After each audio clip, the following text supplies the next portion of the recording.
Break नंतर बातमीपत्रात आपलं पुन्हा एकदा स्वागत आहे आणि एक मोठी बातमी आपल्यापर्यंत पोहोचते। पुणे रेव पार्टी प्रकरणातली एक मोठी अपडेट। प्रांजल खेवलकरांना जामीन मंजूर करण्यात आलाय। जामीन पुणे जिल्हा सत्र न्यायालयाकडून मंजूर करण्यात आलाय। या क्षणाची सगळ्यात मोठी आणि महत्त्वाची बातमी।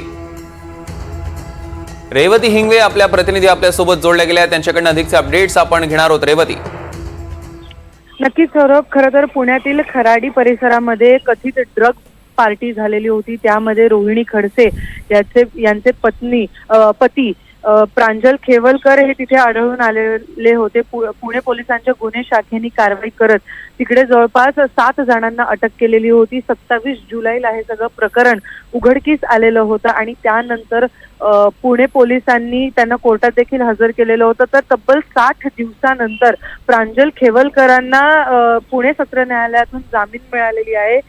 त्यांच्यासोबत असलेले जे 7 जण आहेत त्यामध्ये 2 महिलांचा देखील समावेश आहे।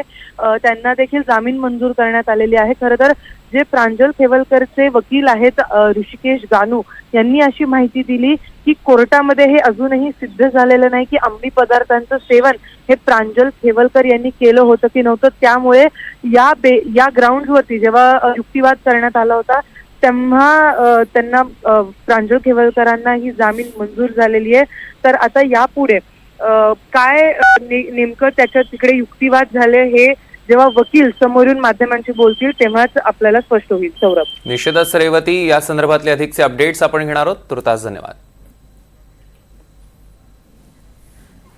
आणि